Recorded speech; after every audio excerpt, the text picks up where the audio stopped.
Hello, my friends, and welcome to Hafee Sleep.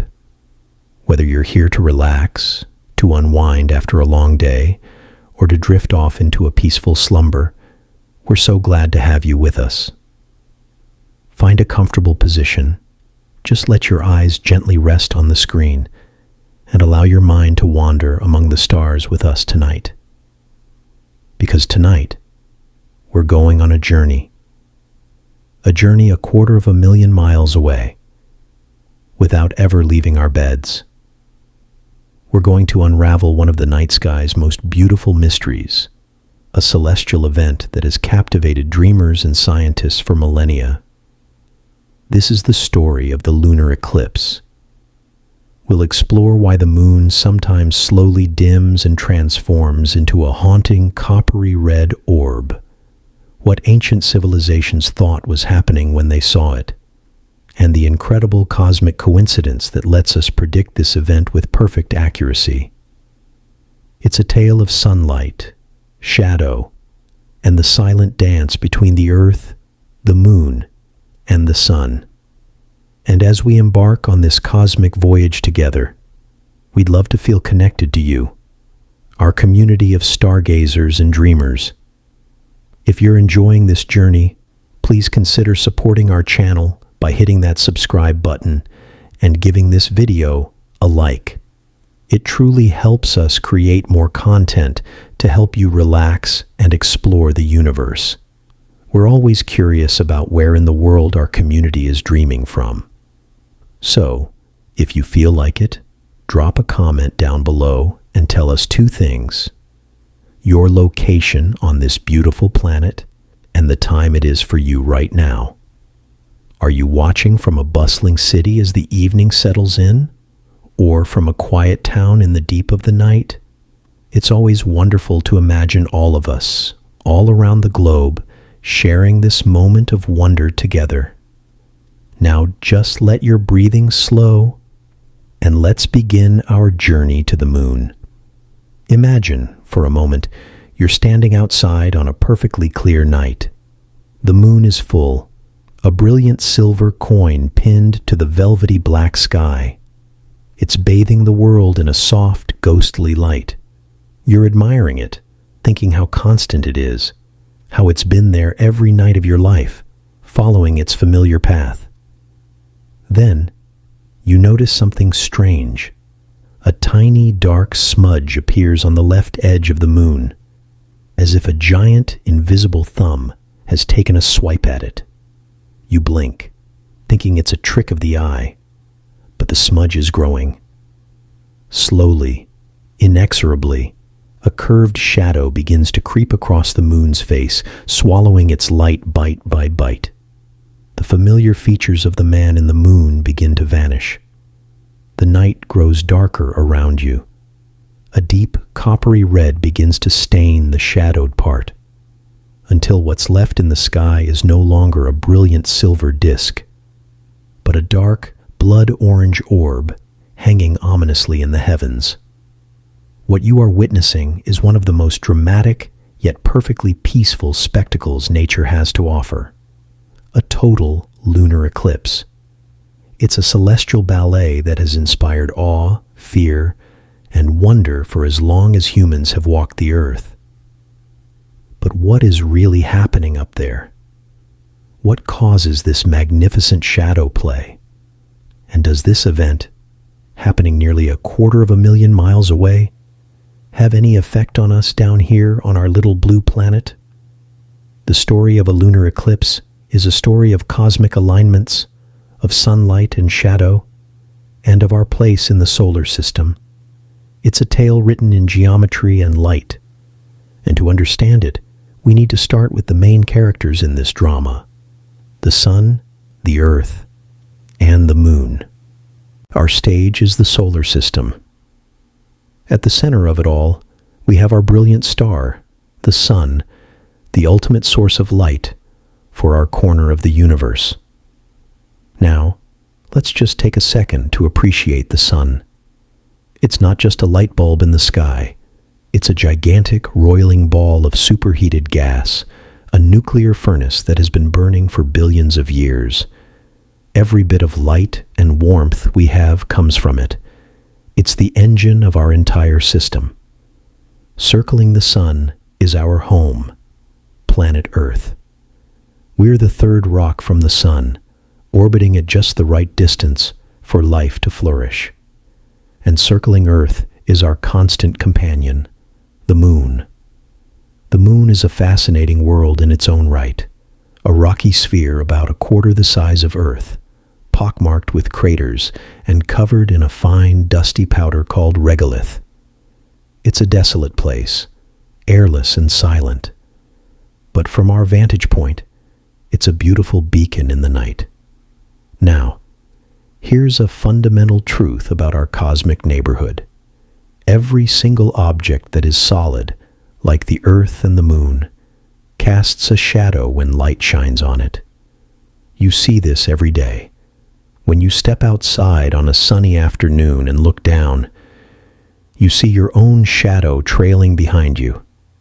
It's a simple concept, something we learn as children. The reason you have a shadow is that your body is blocking the path of the light coming from the sun. The light can't pass through you, so it creates a region of darkness behind you. Well, the Earth, being a giant sphere, does the exact same thing, but on a cosmic scale. As it basks in the sun's light, it casts a giant shadow into space, pointing directly away from the sun.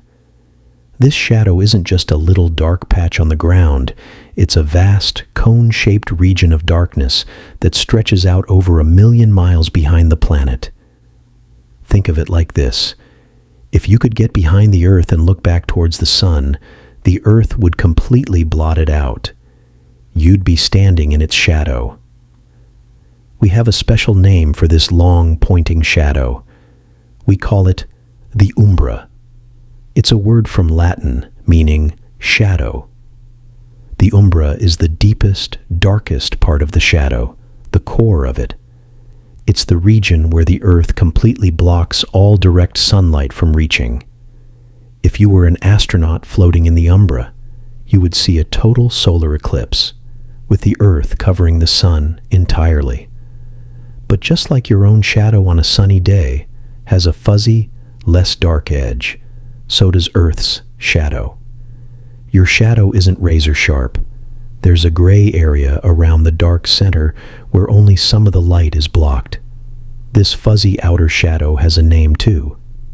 Surrounding the umbra is a much larger, fainter shadow cone called the penumbra. Pen means almost in Latin, so the penumbra is the almost shadow. In the penumbra, only part of the sun's light is blocked. It's a region of partial shadow, a gradual transition from the full, brilliant sunlight outside the shadow to the complete darkness of the umbra. So Earth's shadow is really two shadows in one, a dark central umbra and a much broader, lighter penumbra that wraps around it like a halo of twilight. Now let's bring the moon into the picture.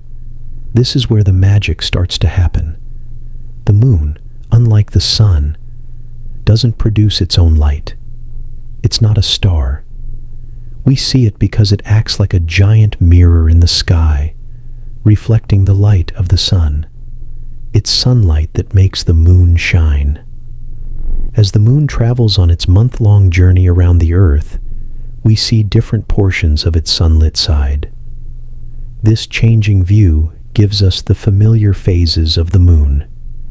It starts with the new moon, when the moon is between the Earth and the sun, and its dark side faces us, making it invisible in the night sky. Then, a sliver appears, the waxing crescent. It grows to the first quarter, where half of the face we see is lit up. Then comes the waxing gibbous, more than half. And finally, the full moon, when the moon is on the opposite side of the Earth from the sun. From our perspective, the sun, Earth, and moon form a roughly straight line, with Earth in the middle. The moon's entire face is illuminated by the sun, and we see it as a perfect, bright circle. It's a magnificent sight, But this very alignment, this perfect full moon setup, is also the prerequisite for an eclipse. Because the moon is directly opposite the sun, it is also positioned perfectly to plunge into the Earth's shadow. Think about the geometry. The sun is shining from one direction, casting Earth's long shadow in the opposite direction. The full moon is sitting right in the path of that shadow. So, you might logically think, well, if we get a full moon every month, we should get a lunar eclipse every month, right? That seems perfectly reasonable. But if that were true, lunar eclipses would be as common as full moons, and they'd lose their specialness. The universe, however, loves a little complexity. It enjoys throwing a wrench in the works to make things more interesting. The reason we don't have a monthly eclipse is because of a slight tilt. The moon's orbit around the Earth is not perfectly flat. It's tilted by about 5 degrees compared to Earth's orbit around the sun. Now, 5 degrees doesn't sound like much. Hold your hand out at arm's length and spread your fingers wide. The distance from the tip of your thumb to the tip of your pinky is about 20 degrees. So 5 degrees is just a quarter of that, a very small angle. But in the vastness of space, that tiny tilt makes all the difference. Let me give you an analogy. Imagine you're in a dark room with a single bright flashlight representing the sun. You hold up a basketball to represent the Earth. The basketball casts a shadow on the wall behind it. Now, you take a tennis ball to represent the moon and try to orbit it around the basketball. If you orbit the tennis ball in the exact same plane as the flashlight and the basketball, then every time the tennis ball goes behind the basketball, it will pass through the basketball's shadow. You'll get an eclipse every orbit. But now, tilt the path of the tennis ball orbit just a little bit. Suddenly, when the tennis ball goes behind the basketball, it usually passes either above or below the shadow. It misses the shadow completely. That's exactly what happens with the moon and Earth. The moon's orbital path is tilted, so during most full moons, the moon is either a little above or a little below the imaginary straight line connecting the sun and Earth. It sails right past Earth's shadow, and we get a beautiful, uneclipsed full moon. It's like trying to thread a needle, but the needle is moving on a slightly wobbly path. Most of the time, the thread misses the eye of the needle. So, we've set the stage. We have our players, the brilliant sun, the spinning Earth, and the orbiting moon. We understand the shadow cones, the deep, dark umbra, and the faint, fuzzy penumbra.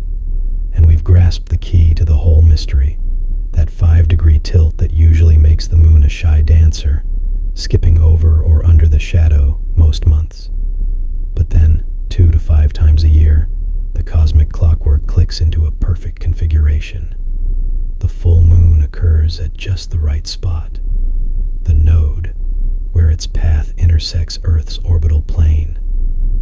It's like the moon finally arrives at the intersection, just as the Earth's shadow is crossing it. The traffic light is green, and the moon drives straight into the shadow. Now, the experience of the eclipse, the very look of it, depends on the depth of that plunge. It's a bit like wading into the ocean. First, you just get your feet wet in the shallow water. That's the penumbral eclipse. Then, you might wade in up to your knees. That's the partial eclipse. But for the full, immersive experience, you dive right in, completely submerging yourself. That's the total eclipse. And just like the ocean feels different at each depth, so does the shadow. Let's linger for a moment on that first subtle step, the penumbral eclipse. This is the eclipse for the connoisseur, for the patient observer. It's so gentle that it's easy to miss. Imagine you're looking at a brilliantly lit white wall. Then, someone very slowly and gradually turns down a dimmer switch on the main light source. The wall doesn't suddenly get a dark spot. The entire room just gets a little dimmer, a little less bright. That's what happens to the moon during a penumbral eclipse. It passes only through the penumbra, the outer part of Earth's shadow, where our planet only blocks a portion of the sun's face. Think of the sun not as a single point, but as a giant disk of light. From the perspective of the moon in the penumbra, the Earth is only covering up a part of that brilliant solar disk. It's like holding your thumb up at arm's length to block just a section of the sun. Some light is still getting past. So the moon is still being lit, but not as fully as it was before. The effect is a slight overall dimming. It often looks like a faint, grayish smudge has appeared on one side of the moon. There's no sharp edge, no dramatic bite. It's a soft focus event. If you glanced up at the sky, you might think a very thin, high-altitude cloud was drifting in front of the moon. But if you take a picture of the moon at the beginning of the eclipse, another at its midpoint, and another at the end, and line them up, you'll see the difference. The midpoint will clearly be the dimmest. It's a whisper, a hint of the grand celestial mechanics at work. It's the universe's way of clearing its throat before it begins to sing. But when the moon ventures deeper, that's when the real drama begins. A partial lunar eclipse is unmistakable. This happens when the alignment is closer to perfect, but not quite there. The moon doesn't go fully into the umbra, it just takes a dip. It's like the moon is peeking into the deepest part of the shadow, testing the waters before backing away. From our viewpoint, this creates one of the most iconic images in astronomy. A dark, distinctly curved shadow taking a bite out of the brilliant face of the full moon. And that curve is everything. For thousands of years, this curve has been telling us a secret about the shape of our world. Ancient Greek astronomers like Aristotle observed this phenomenon. They noticed that no matter when an eclipse happened, whether the moon was high in the sky or low on the horizon, the edge of the Earth's shadow creeping across the lunar surface was always curved. It was always a segment of a circle. Now think about it. What kind of object always casts a circular shadow, regardless of how you hold it up to the light? A sphere. A flat disk would only cast a circular shadow if it was pointed directly at the light source. If it was tilted, the shadow would be an ellipse, a long oval. But a sphere, from any angle, always casts a circular shadow. Every partial lunar eclipse is a silent, beautiful, and undeniable demonstration that our planet is a globe, a giant marble floating in space. It's a piece of cosmic evidence that's been on display for every human civilization in history. Watching a partial eclipse unfold is a lesson in patience and celestial motion. The entire event is a slow dance. It can last for several hours. It begins quietly, with the moon entering the penumbra. This initial dimming is often too subtle to perceive with the naked eye. The main event starts with what astronomers call first contact. This is the precise moment when the leading edge of the moon first kisses the boundary of the dark umbral shadow. It starts as a small dark notch on the moon's left-hand side, if you're in the northern hemisphere. And then you can actually see it move. Minute by minute, the shadow grows. It's not a fast-moving thing. It's stately, graceful. It's a reminder of the immense scales of space and time we're dealing with. This is not a Hollywood special effect. This is reality, and the slowness makes it even more profound. You watch as craters and seas on the moon's surface are swallowed by the darkness. The line between light and shadow is surprisingly sharp, a testament to the fact that from the moon's distance, the sun is still a relatively small, point-like source of light, making the umbra's edge well-defined. The shadow continues to advance until it reaches its maximum, when the largest possible bite is taken out of the moon. Then just as slowly the process reverses. The shadow recedes, the light returns, and the moon is restored to its full brilliance. It's a story of loss and recovery, written in light and shadow. But the grandest story of all is the total lunar eclipse. This is when the alignment is flawless. The moon doesn't just dip a toe into the umbra. It takes the full plunge, moving directly through the very heart of Earth's shadow. The entire lunar disk is engulfed in the deepest darkness. This is the moment of totality. And this is where the magic truly happens, because of a beautiful paradox. The moon, sitting in the deepest part of Earth's shadow, doesn't simply vanish. Instead, it often transforms into a ghostly, coppery red orb. It's this incredible color that has earned total lunar eclipses the dramatic nickname of blood moons. So, why does this happen? Why isn't the eclipse moon just black? The answer is our atmosphere. If the Earth were an airless world, like Mercury or our own moon, its shadow would be utterly black. An astronaut standing on the moon during a total eclipse would see the sun completely disappear behind the Earth, and the landscape would be plunged into a darkness deeper than any night, with only the stars for light. But our Earth is wrapped in a life-giving blanket of air, and this air changes everything. Think of our atmosphere as a giant curved lens that encircles the entire planet. As sunlight grazes the edge of the Earth on its way to the moon, it doesn't just stop. It slices through our atmosphere. And when light passes through a medium like air, two important things happen. First, it gets bent. This bending is called refraction. It's the same effect that makes a straw look like it's broken when you put it in a glass of water. Our atmosphere refracts, or bends, the sunlight, curving its path slightly around the curve of the Earth. Second, our atmosphere scatters light. You know why the sky is blue?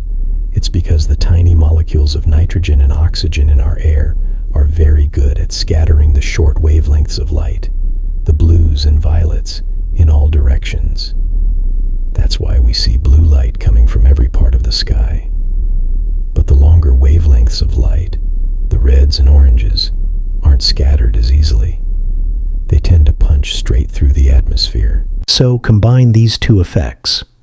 As sunlight skims the Earth, the blue light gets scattered away into space, lost from the beam. But the red light gets bent by the atmosphere and is funneled into the umbral shadow, the very region where the moon is sitting.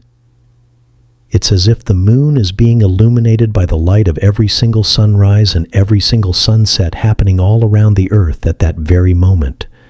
Imagine it.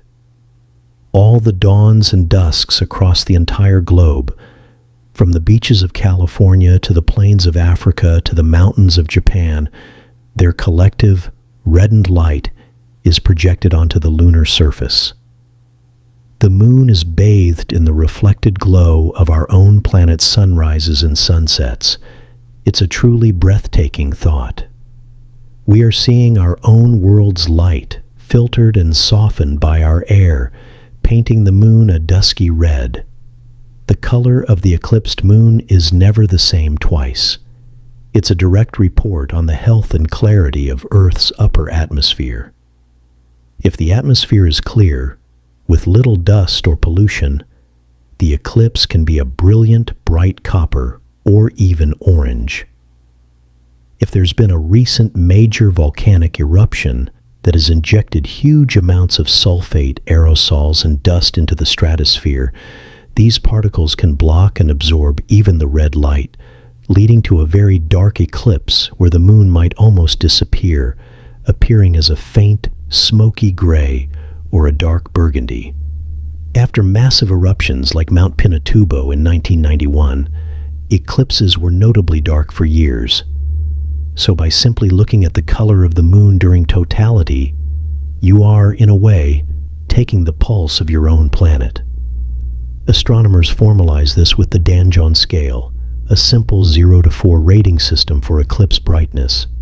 A 0 is a very dark eclipse, where the moon is almost invisible. A 4 is a brilliantly bright copper red or orange eclipse, sometimes with a bluish or turquoise tint along the edge, which is caused by ozone in Earth's atmosphere absorbing red light and letting some blue through. It's a subtle effect, but visible to photographers and sharp-eyed observers. The experience of a total eclipse is a slow, majestic, almost spiritual event. It unfolds in acts. The partial phases build the suspense. As the shadow covers more of the moon, the night around you grows darker. Stars that were invisible in the moonlight begin to pop into view. The temperature can drop noticeably. And then, totality begins. The last sliver of bright moon vanishes, and the transformation is complete. The red moon hangs in the sky, a dark jewel. It's not frightening. It's serene and beautiful. It feels like a secret being shared with everyone on the night side of the planet. And then, after however long totality lasts, anywhere from a few minutes to over an hour, the process reverses. A brilliant sliver of sunlight returns. The red glow fades. The shadow retreats, and the familiar full moon is restored. It's a cosmic cycle of death and rebirth played out in the heavens, a reminder that even in the deepest shadow, there is still light. Now, you might be wondering, what about the effects of this event on Earth? Does a lunar eclipse have any physical impact on our planet or on us? The short answer is, the effects are subtle, mostly limited to the realm of light and biology, rather than any dramatic geophysical changes. The most immediate and obvious effect is the darkness. A full moon is incredibly bright. It can cast strong shadows and illuminate the landscape enough to read a book by. During a total lunar eclipse, this light is extinguished. The night becomes genuinely dark. This has a noticeable impact on nocturnal animals, creatures that are active under the full moon, using its light to hunt or navigate, may become confused or less active. Conversely, animals that are more cautious during bright nights, like small prey animals, might become more active, feeling safer under the cloak of darkness. There are anecdotal reports of birds beginning their dawn chorus prematurely when an eclipse happens in the early morning hours, tricked by the sudden darkness into thinking night has fallen again. For astronomers, a full moon is something of a nuisance. That might sound surprising. After all, it's a beautiful sight. But for someone trying to peer into the deepest reaches of the universe, that beautiful sight is a curse. Think of it like trying to look at a firefly from a mile away, but someone has parked a massive, brilliantly lit searchlight right next to it. The searchlight's glare completely washes out the faint, delicate light of the firefly. That's what the full moon does to the night sky.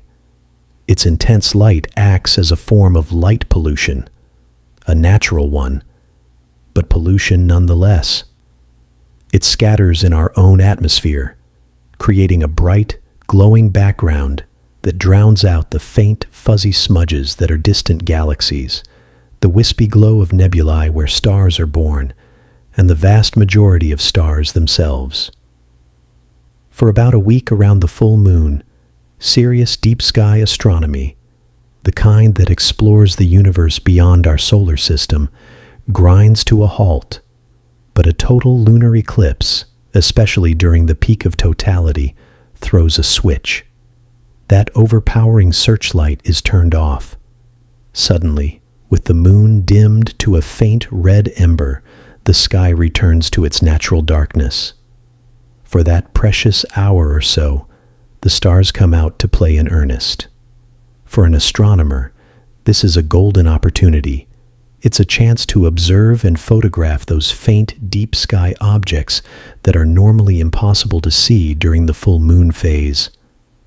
They can point their telescopes towards galaxies like Andromeda, a faint smudge of light that is actually a trillion stars, and see it with a clarity that is normally reserved for the 2 weeks around the new moon. It's a brief scheduled window of darkness in the middle of the brightest part of the lunar month. It's as if the universe itself is providing an intermission, a quiet moment to look beyond our immediate celestial neighborhood and out into the cosmos proper. Now, imagine a time long before telescopes, before electric lights, before the scientific understanding we have today. For the vast majority of human history, the night was a place of profound darkness, broken only by the stars, the planets, and the moon. The full moon was a powerful force in daily life. Its light extended the day, allowing for travel, hunting, and work after sunset. It was a clock, a calendar, a companion. So, when that familiar, trusted light began to fade, when a dark shadow crept across it and turned it a frightening blood red, it's no wonder that people were terrified. This was a fundamental disruption of the natural order. The most constant nightly object was being attacked, dying in the sky. What had they done to anger the gods? Was a monster or a dragon eating the moon? Would it ever come back? Across the globe, cultures developed stories and rituals to explain and combat this terrifying phenomenon. In ancient China, it was believed a celestial dragon was devouring the moon. People would go outside and make as much noise as possible, banging pots and pans, shouting, beating drums to scare the dragon away. And of course, it always worked. The dragon would always flee, and the moon would always return, reinforcing the belief in the ritual. The ancient Mesopotamians saw eclipses as direct messages from the gods, often foretelling the death of a king. To avoid this fate, they would sometimes install a temporary substitute king to bear the omen, who would be quietly disposed of after the eclipse passed, allowing the real king to safely resume his throne. The Inca, in South America, believed the moon was attacked by a jaguar, and they would shake their spears and make their dogs bark and howl to frighten it off. These stories are more than just superstition. They are a testament to humanity's attempt to make sense of a universe that was, for them, mysterious and often frightening. The eclipse was a crack in the predictable order of things, and the rituals were a way for people to feel a sense of control, to actively participate in setting the world right again. The darkness of the eclipse was not just an astronomical event. It was a psychological and cultural event of the highest order. It was a time when the boundary between the everyday world and the supernatural world felt thin and permeable. Contrast that with today. For most of us, the night is no longer truly dark. Our cities glow with electric light, washing out the stars and making the moon just one of many bright objects in the sky. We understand the precise mechanics of an eclipse. We can predict them down to the second, centuries in advance. We know there is no dragon, no jaguar, no angry god. So, has the eclipse lost its power? In a way, it has lost its power to terrify, but it has gained a new power, the power to inspire awe rooted in understanding. Knowing the science behind the event doesn't diminish its beauty. it enhances it 1,000-fold. When we look up at that red moon today, we are not afraid. Instead, we can appreciate the incredible cosmic coincidence we are witnessing. We can picture the geometry, the sun 93 million miles away, the earth and the moon all in a perfect line. We can understand that the red color is not a sign of death, but a projection of life, the combined light of every sunrise and sunset on our planet. We are in on the secret. The eclipse becomes a beautiful demonstration of the laws of physics, a reminder that we live in a universe that is comprehensible, predictable, and stunningly beautiful. And because of that, it's an event that brings people together. There are no negative physical or psychological effects. You don't need special glasses to look at it, unlike a solar eclipse. It's perfectly safe to watch with your naked eye. It's a peaceful, slow, and free spectacle. People host eclipse watching parties. They gather in backyards, in parks, on rooftops. They share binoculars and telescopes. They ooh and ah together as the shadow moves. It's a shared moment of wonder in a world that often feels divided. For that brief time, we are all just inhabitants of the same planet, looking up at the same amazing sight. It's a humbling experience that connects us not only to each other, but to all the humans who came before us, who looked up at the same red moon with a different kind of wonder in their hearts. The lunar eclipse, then, is more than just a shadow on the moon. It's a mirror. It reflects our own planet's light back at us. It reflects our history, our fears, and our growing understanding. And it reflects the simple, profound joy of sharing a beautiful moment under the vast, starry sky. It's a story that belongs to all of us. It's one thing to enjoy the beauty, but it's another to truly grasp the clockwork machinery that makes it happen.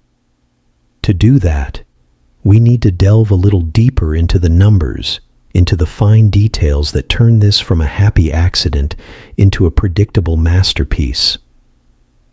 And don't worry, we're not going to get lost in complex math.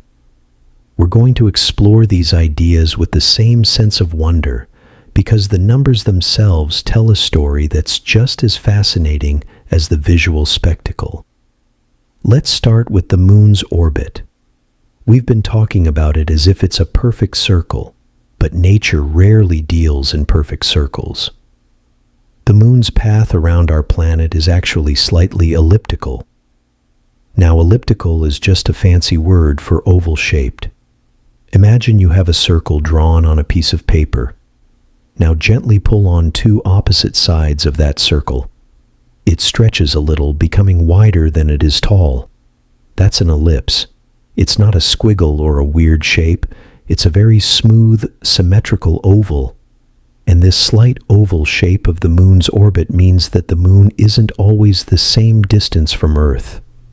As it travels along this elliptical path, sometimes it's closer to us, and sometimes it's farther away. This variation in distance might seem like a small thing, but it has some pretty important consequences. The point in the moon's orbit where it is closest to Earth is called perigee. Peri means near, and G comes from Gaia, meaning Earth. So perigee is the point of nearest approach. On the flip side, the point where the moon is farthest from Earth is called apogee. Apo means away from. So apogee is the point of greatest distance. The difference between these 2 points is about 50,000 kilometers, or around 31,000 miles. Now that sounds like a huge number, and it is, but in the grand scale of space, it's a relatively small variation. The average distance to the moon is about 385,000 kilometers, or 239,000 miles. So at perigee, it might be around 363,000 kilometers away, and at apogee, it might be around 405,000 kilometers away. That's a difference of about 42,000 kilometers, which is roughly the circumference of the Earth. So the moon's distance from us changes by an amount equal to the entire girth of our planet over the course of each orbit. What does this mean for us looking up from Earth? Well, because the moon is closer at perigee, it appears slightly larger in the sky. And because it's closer, it also reflects a bit more sunlight towards us, so it appears brighter. When a full moon happens to occur at or very near the point of perigee, we get what has become popularly known as a supermoon. It's a term that's caught on in the media and among the public, and it's easy to see why. It suggests something bigger and more spectacular. And it is. A supermoon can appear up to 14% larger and 30% brighter than a full moon that occurs at apogee, which is sometimes called a micromoon or mini-moon. But here's the thing, that 14% difference in size is actually quite subtle. It's not like the moon suddenly looks like a giant pumpkin in the sky. If you were to see a supermoon and a micromoon side by side, you'd probably notice the difference. But when you're just looking at the sky on one night, without a direct comparison, it's very hard to perceive the change in size with the naked eye. The increase in brightness is a bit more noticeable. The moon might seem especially brilliant and vivid on a supermoon night. It's a beautiful event, but it's important to keep it in perspective. The moon doesn't suddenly dominate the sky. It's just a little more impressive than usual. Now let's combine this with what we've learned about lunar eclipses. Imagine the timing is just right. We have a full moon, which is necessary for an eclipse. But not just any full moon, it's a supermoon, so the moon is at its closest and brightest.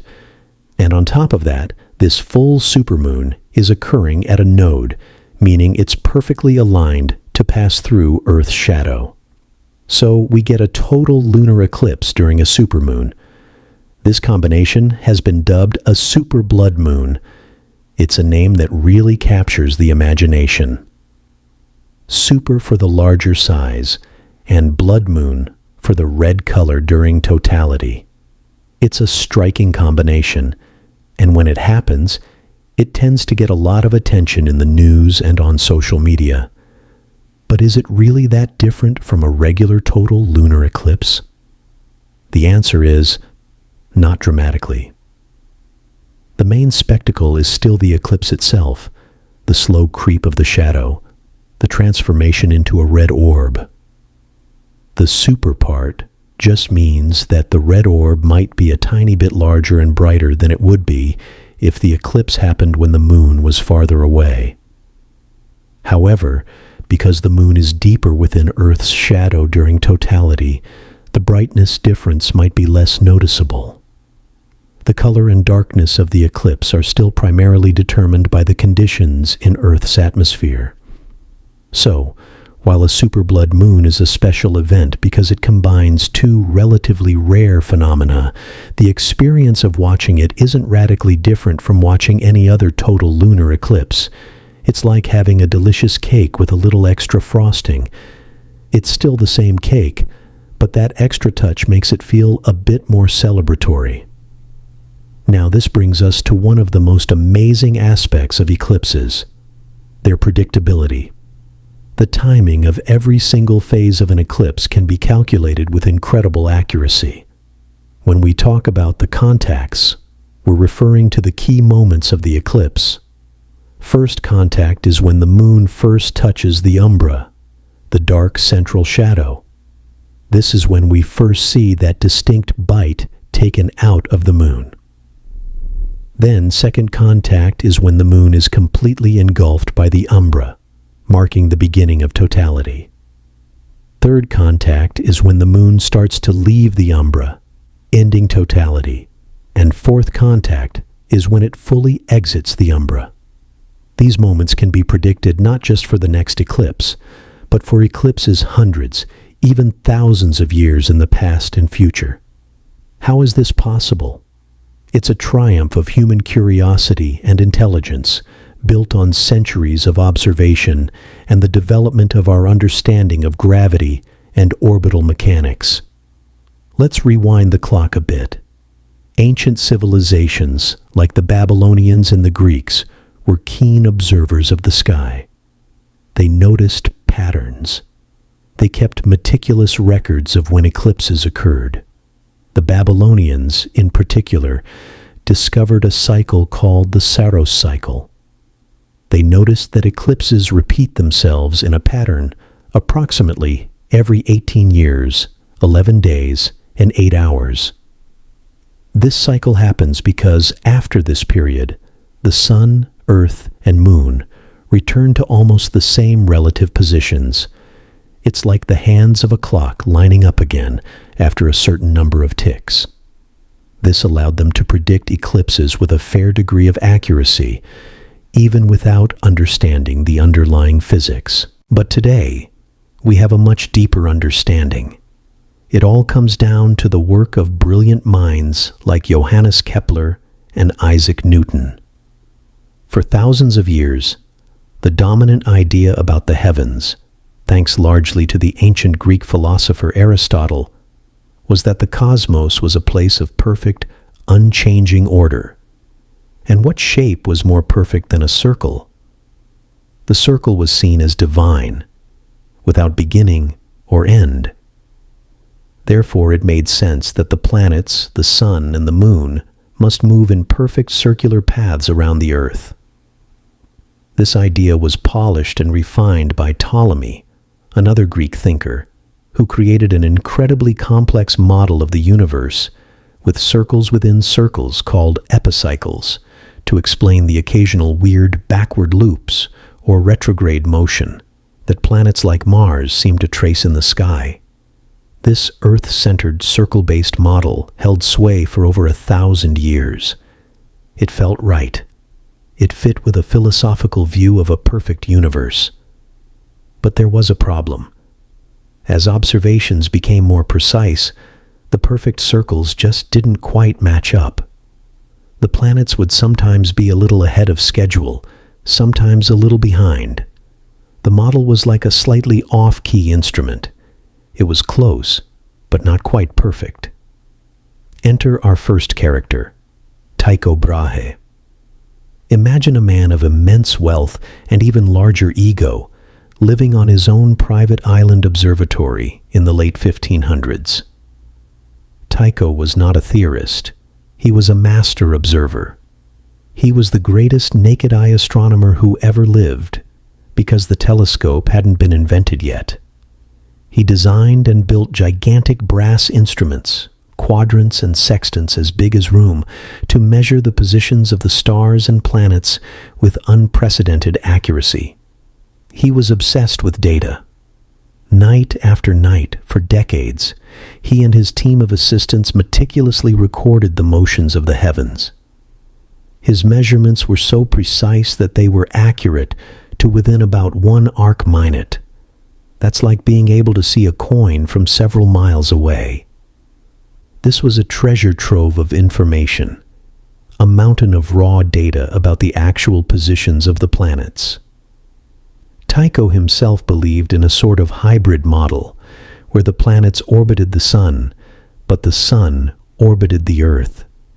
He was a brilliant collector of facts, but he wasn't the one to find the profound pattern hidden within them.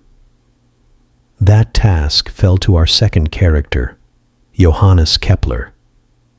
Kepler was a brilliant but struggling mathematician and a fervent believer in the idea that God had created the universe according to a mathematical plan. He saw geometry and number as the language of the divine. He was also a man who faced immense hardship, religious persecution, the death of his wife and children from illness, and constant poverty.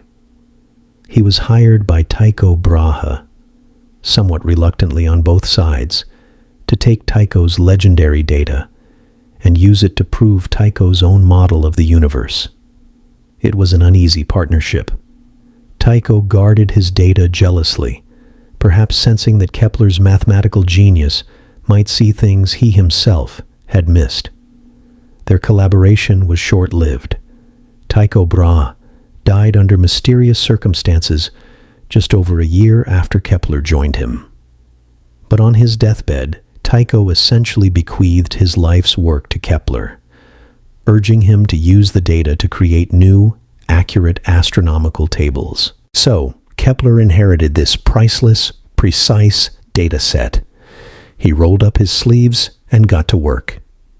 He decided to focus on the orbit of Mars, which was particularly troublesome and didn't fit nicely into circular models. He spent years, literally years, trying to force Mars's observed path into a circular orbit. He tried every variation of circles and epicycles he could think of. He would work out a complex model, check it against Tycho's data, and find it was off by just a tiny amount, about 8 arc minutes, which is smaller than the width of your little finger held at arm's length. A lesser scientist might have shrugged and said, "Close enough." Tycho's data itself might have had a small error, but Kepler knew Tycho. He knew the man's fanatical dedication to accuracy. He trusted the data more than he trusted the ancient idea of perfect circles. This tiny discrepancy was a clue. It was the universe whispering that he was on the wrong track. This was a moment of incredible intellectual courage. Kepler was a deeply religious man who revered the idea of celestial perfection. To abandon the circle was to abandon an idea that had ruled science and philosophy for 2 millennia. But he did it. He let the data guide him. He experimented with other shapes, ovals, egg shapes. Finally, he tried an ellipse. When Kepler plotted Tycho's observations for Mars using an elliptical path, everything clicked into place. The data fit perfectly. The planet Mars was not moving in a perfect circle around the Sun. It was moving in an ellipse, with the Sun at one of the 2 foci. This was Kepler's first law of planetary motion. The orbit of a planet is an ellipse with the Sun at one focus. This was a revolutionary, earth-shattering discovery. It broke the tyranny of the circle. The heavens were not perfect in the way Aristotle had imagined. They were governed by a different, but equally beautiful, geometric rule. But Kepler didn't stop there. He kept digging into the data. He now knew the shape of the path. But what about the speed? How fast did the planet move along this elliptical track?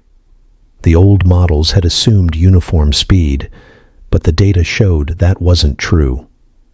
Kepler discovered a fascinating relationship. He found that a planet does not move at a constant speed. It speeds up and slows down in a very specific way.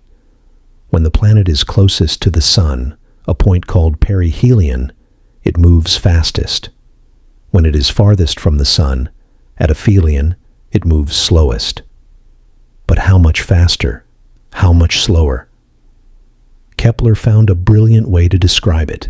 Imagine a line connecting the planet to the Sun. Kepler called this an imaginary line, the radius vector. Now, as the planet moves, this line sweeps out an area, like the hand of a clock sweeping over the clock face. What Kepler discovered is that this line sweeps out equal areas in equal times. This is Kepler's second law, often called the law of equal areas. Let's make that simpler. Think of it like a tether ball. The ball is tied to a pole by a rope. If you hit the ball hard, it swings around the pole in a wide circle. Now, imagine the rope can stretch and shrink. When the ball is far from the pole, like a planet at its aphelion, it has a lot of rope out. To cover a certain distance along its path in, say, 1 week, the line from the pole to the ball sweeps out a long, skinny pie-shaped piece of area. But when the ball is close to the pole, like a planet at perihelion, the rope is short. To sweep out the exact same area in that same 1 week period, the ball has to cover a much longer arc along its path. It has to move faster to cover that greater distance in the same amount of time. That's exactly what happens to a planet. The sun's gravity is like the tetherball rope pulling on the planet. As the planet falls inward toward the sun, gravity pulls it, making it accelerate, go faster. It whips around the sun at its closest point. Then, as it starts to move away, the sun's gravity pulls back, slowing it down like a brake until it reaches its slowest point at the far end of its orbit. But the area sweep remains constant. It's a beautiful balance between distance and speed. This was a profound insight. It showed that the sun was not just a passive light in the center. It exerted a physical force that governed the planet's speed. It was a crucial stepping stone for Isaac Newton, who would later realize that this change in speed was due to a force called gravity. Kepler's laws described how the planets moved. Newton would later explain why they moved that way. He proposed the law of universal gravitation, which states that every object in the universe attracts every other object with a force that depends on their masses and the distance between them. This force of gravity is what keeps the moon in orbit around the Earth, and the Earth in orbit around the sun. Newton's laws allowed mathematicians and astronomers to write down equations that describe the motions of celestial bodies with great precision.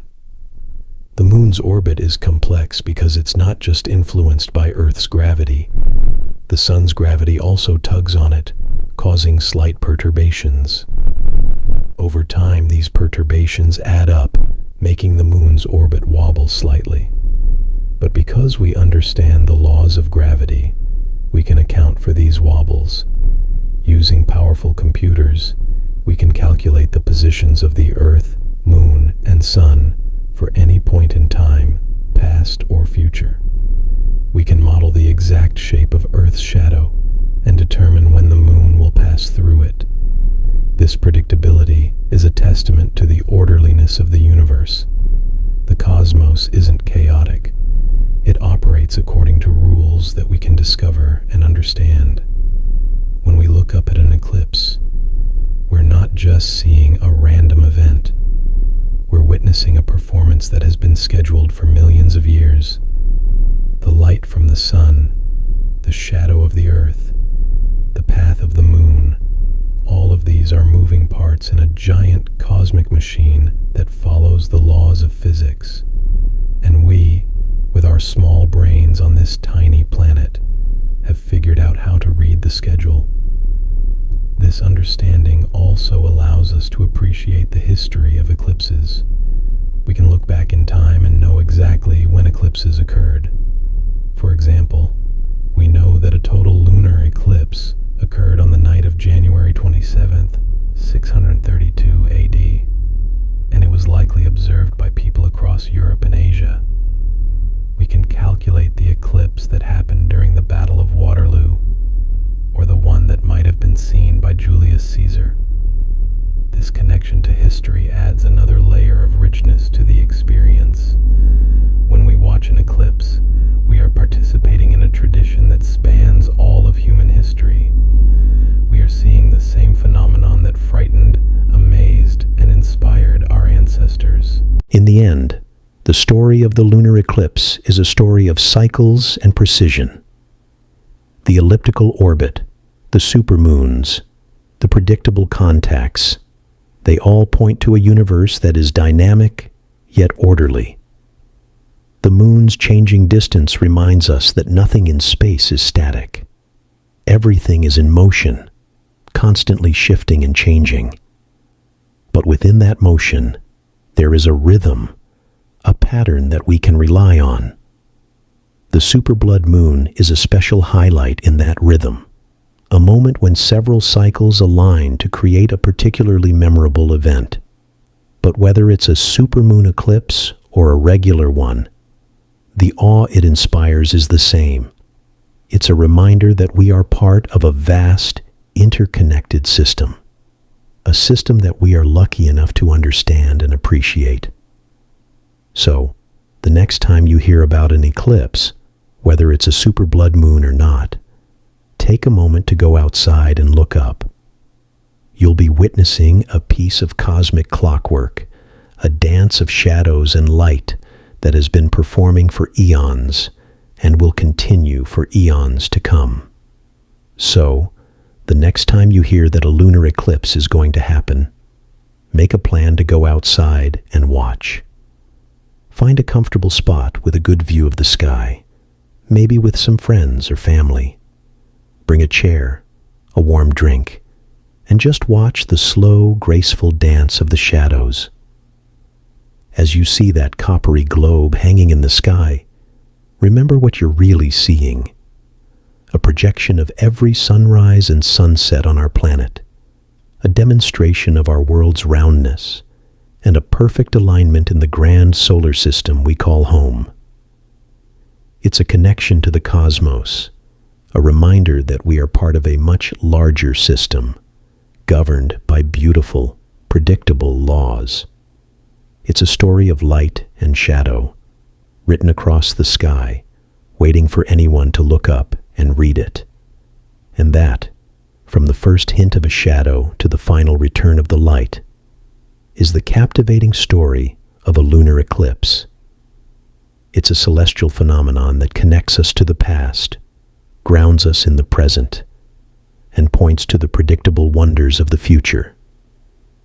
It's a gentle reminder that even in the vastness of space, there is order, there is beauty, and there is always a show to be seen if we just remember to look up.